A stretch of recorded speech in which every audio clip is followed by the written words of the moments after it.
Recentemente, no início dos meus projetos de conquista, vocês viveram uma experiência com Deus grandiosa, porque vocês estavam em casa, ao término de um jejum, do primeiro jejum, né? Vocês estavam em casa e quando vocês estavam em oração, né? A senhora foi tocada pelo Espírito Santo a orar pela sua cunhada que estava fazendo uma viagem.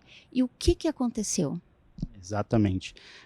Nós estávamos aqui, passamos o dia no jejum aqui, em oração, no primeiro jejum que a gente teve do propósito, e voltando para casa, a gente, depois do jejum, a gente chegou em casa, jantou, descansou, e ficamos conversando um pouco e depois a gente foi orar. Isso já era mais ou menos uma meia-noite, quando a gente começou nosso período de oração juntos, né? E a minha irmã estava fazendo uma viagem para fora do país. E nisso, enquanto a gente estava orando, a minha esposa foi tocada para começar a orar para abençoar a viagem da minha irmã. Então ela começou a orar, começou a pedir a Deus que abençoasse a viagem, que ela fizesse uma boa viagem. E nesse período que ela estava orando, a minha irmã tinha acabado de decolar, né? Entre uma e meia mais ou menos, ela tinha acabado de decolar. E aí, quando ela terminou o período dela, eu comecei a orar. Nisso já era mais ou menos 1h30 da manhã.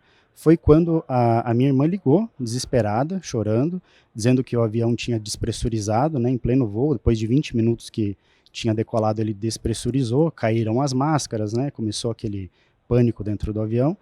Só que tem um detalhe, né, que o avião, quando ele decola, ele estava muito pesado, ele estava lotado na capacidade máxima de carga e de combustível. Então, fazer um pouso nessas condições também é muito complicado. Então, o piloto teve que ter toda uma destreza para conseguir fazer aquele pouso. Obviamente, entendo que foi a mão de Deus que abençoou.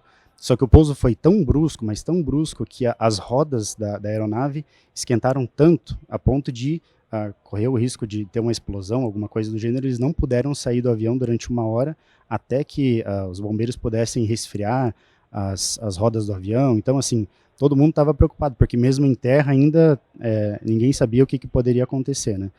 Então, quando ela ligou para a gente, o que a gente percebeu foi que, enquanto a minha esposa estava orando, foi exatamente no momento em que tudo aconteceu, a despressurização aconteceu, o pouso aconteceu, e foi quando ela conseguiu ligar para a gente, foi quando eu comecei a orar, ela já tinha terminado e eu comecei a orar. E isso foi, para a gente foi muito forte, porque no mesmo dia que teve o jejum aqui também, uma das palavras que a bispa trouxe foi justamente a do servo do Abraão, que estava indo buscar uma esposa para o filho dele. E o mais interessante foi que, assim, que na passagem bíblica, o servo do Abraão nem tinha terminado de orar quando apareceu a moça que seria a noiva do Isaac, né? Então, foi exatamente o que aconteceu com a gente. A gente não tinha nem terminado de orar ainda e Deus estava agindo e sustentando a vida dela, né? Porque eu já vi várias questões a respeito disso e realmente é uma situação muito delicada fazer esse tipo de pouso carregado do jeito que estava, super perigoso. Então, e a gente orando por ela, e assim que a gente ainda estava orando, ela ligou para dizer o que tinha acontecido também lá. Então, nós conseguimos enxergar um grande livramento que Deus deu para ela a respeito disso, né? E através da oração, né? E que Deus também tem ensinado muito isso a gente.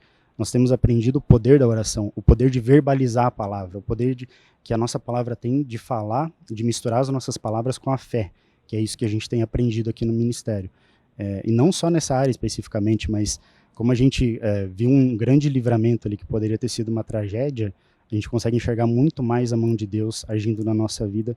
Quanto mais a gente ora, mais a gente declara, mais a gente vê Deus agindo na nossa vida. Vocês moram a uma distância considerável do ministério, mas vocês estão aqui em todos os jejuns, em todos os propósitos, né? Todos os cultos principais. E qual a importância de ser um intercessor, de participar de todos esses trabalhos que o Ministério Mudança de Vida levanta? Eu posso resumir que realmente é mudança de vida, tanto para nós quanto para nossa família. Hoje a gente consegue enfrentar situações que a gente antes se desesperava, situações que a gente não sabia como agir. Aqui nós aprendemos a como lutar de forma espiritual por essas questões. Agora, quando o problema vem, não que os problemas não venham, porque todos nós temos, mas a grande questão é como a gente enfrenta esse problema. A nossa postura em relação a enfrentar os problemas hoje é muito diferente do que a gente tinha há 5 anos atrás, antes da gente conhecer o ministério.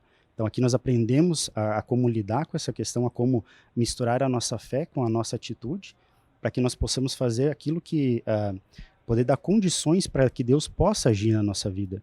Então, com certeza, significa mudança de vida para nós e para nossa família. Que Deus abençoe a vida do senhor. Amém, graças a Deus.